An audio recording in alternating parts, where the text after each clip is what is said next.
legislating on the cutting edge. A proposed bill in Richmond could make it easier to get a cosmetology and barber's license. The measure would cut back the required number of training hours needed, but not everybody is agreeing with this tonight. We're going to bring in 10 of your size Gina Arevalo. So Gina, this would reduce the number of hours needed to get that license.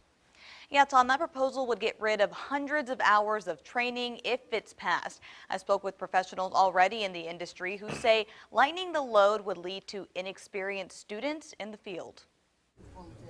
I ain't gonna take your hair. Master stylist Joey Wallace knows her clients expect a cut above the rest. However, she's concerned that industry standard will eventually fade. So to reduce those hours, it's just going to take from the integrity of being a hairstylist.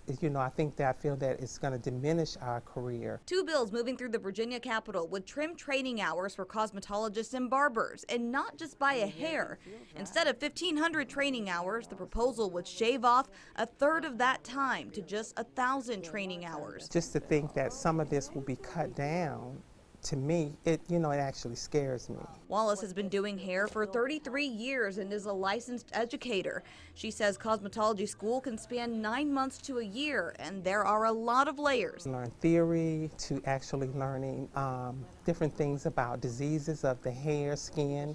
So if they drop those 500 hours, where are they going to put the rest of those hours that are needed? Her friend and fellow stylist started an online petition against the proposal that's already gained thousands of signatures. Delegate David Belova and Senator David Marsden introduced the bills. But I don't think that any of the delegates are hairstylists. However, Wallace has her own theory. She says most new stylists start out in commission-based salons where turnover can be high. These chain salons are looking for stylists to obtain their license a lot quicker.